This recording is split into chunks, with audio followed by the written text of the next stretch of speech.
النادي الاهلي على فريق وادي دجله. كل التحيه لفريق وادي دجله بشبابه الحقيقه اللي قدموا مباراه وصمدوا حتى ربع ساعه الاخيره من اللقاء، بانهم تقدموا على الاهلي بهدف نظيف سجله محمد انور في الدقيقه 24، ثم نجح صالح جمعه من ضربه جزاء في الدقيقه 29، ثم صالح جمعه من ضربه جزاء اخرى في الدقيقه 77. الدقيقتين الاخرانيين الدقيقه 88 مؤمن زكريا سجل هدف، الدقيقه 92 عماد متعب سجل هدف، رفض مؤمن انه يسجله ورفض حسام غالي انه يسجله، وفضلوا ان عماد متعب هو اللي يسجل هدف في لقطه ولا اروع ولا اجمل ولا احلى. ان شاء الله بكره ختام مباراه هذا الدور بين طلائع الجيش والزمالك، وعليكم خير مباراه مصر المقاصه مع سموحه يوم 18 يوليو باذن الله. 13 بقى 8 كانت نتائج الدور قبل النهائي. المصري كان مع انبي والمصري فاز بركلات الترجيح، وانا عايز اقول لكم انه المصري مرشح قوي لهذه البطوله. تاني بفتكروا اللي انا بقوله لكم، المصري سيلتقي مع الفائز من الزمالك وطلائع الجيش. المصري مرشح قوي بعد الاهلي لهذه البطوله. محدش يزعل مني ومن صراحتي، الاهلي هو المرشح الاول، المصري هو المرشح الثاني. هتقول لي الزمالك بيعاني من مشاكل عديده جدا، اخرها النهارده ان الناس ما كانش هينزل التمرين، وانه اسماعيل يوسف يعني بالعافيه اقنعه بنزول التدريب هو احمد مرتضى منصور، لان الراجل صحي من النوم جه ينزل التمرين ما لقاش خالد جلال مدير الكوره ولا لقى علاء عبد الغني المدرب المساعد، كان رافض انه ينزل التمرين. بالعافيه اسماعيل يوسف اللي عاد مره اخرى مديرا للكره و كابتن او احمد مرتضى منصور اقنعاه بالنزول الى ارض الملعب وقياده تدريب الفريق. يعني للاسف الشديد العقد انفرط، مع انه في مسابقه وفي بطوله والزمالك عنده مباراه مهمه جدا امام النادي الاهلي.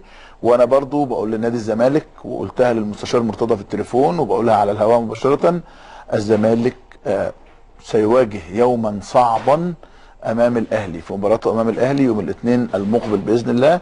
هيكون يوم صعب على الزمالك وجماهيره، وانا بقول بقالي 3 ايام وبفتكروا كلامي اللي انا بقوله ده عن مباراه الاهلي والزمالك المقبله. الزمالك ما لحقش يلم البيت ويرتب البيت بشكل كويس، هيبقى يوم صعب جدا على الزمالك وعلى جماهيره. لكن الاهلي الحقيقه بيأدي بشكل رائع، ختم الدوري بشكل ممتاز، النهارده بيعود للكاس ولعب بفريق معظمه من اللي ما بيشاركوش، والاهلي الحقيقه ما عندوش اساسي واحتياطي، لكن عد النهارده حسام غالي لعب، عماد متعب لعب النهارده برضه في اللقاء، و يعني عدد كبير جدا من اللاعبين الذين لم يشاركوا.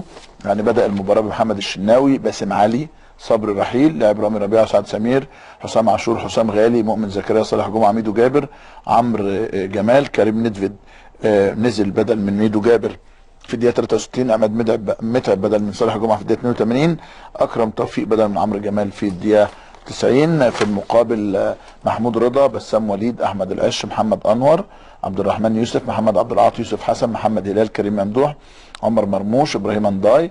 محمد انور سجل في الدقيقه 24، محمد محمود بدل من يوسف حسن في الدقيقه 74، ومحمد رضا بدل عبد الرحمن يوسف في الدقيقه 84.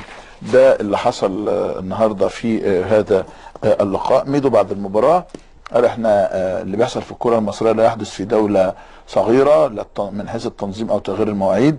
قال الهزيمه من الاهلي 4-1 ما بتعبرش عن المباراه، الاهلي عانى والدليل انه سجل هدفين من ضربتين جزاء. قال لعبنا بلاعيبه الصغيرين، تغيير الموعد كان 9 اغسطس وانا كنت هلعب باللعيبه الكبار، اديت للكبار اجازه. قال الكره في مصر زي الدوره الرمضانيه، الكره عندنا صغيره جدا بالنسبه للعالم وده لا يحدث في اي دوله صغيره. قال بالشكل ده اخشى على منتخب مصر الا يتاهل لكاس العالم بسبب الاجهاد وضغط المباريات، والدليل خسارتنا امام تونس وظهور الفراعنه بمستوى سيء. وطلب من زميله حازم امام، قال بصفته صديقي، انه يستقيل من اتحاد الكوره بسبب سوء تنظيم مسابقه الدوري وكاس مصر. مش عايز